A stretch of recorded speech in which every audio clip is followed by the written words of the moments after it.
project, I chose to do a mandala, and the reason I chose this was because I've always been interested in the mandala as an art form, and just the design is always based on a circle, and that's always something that I've always, as an artist, been drawn to.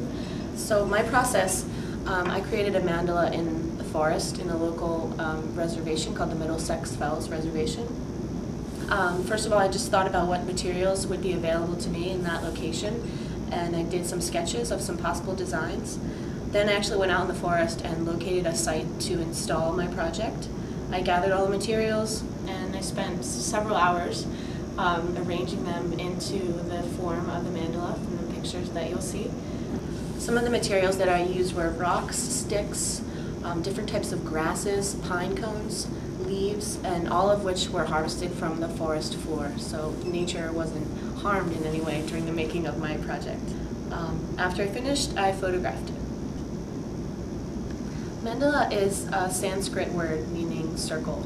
Mandala is apparent throughout many different forms in the universe, in art, in religion, in different cultures, and in nature and science. The atom is a form of mandala. Mandala is also apparent in religious and cultural significance. It's the Hindu form. It's also used in Buddhism, and it's also in Christian cathedrals in the form of a rose window.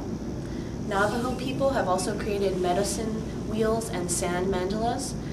The Aztec calendar can be also considered a mandala and was used for timekeeping as well as religious significance.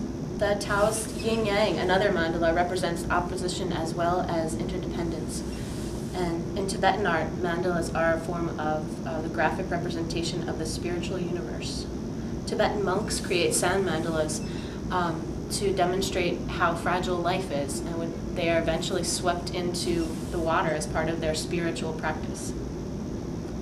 So last week, approximately a year later, I was able to go back to the site where I installed my mandala just to check on it.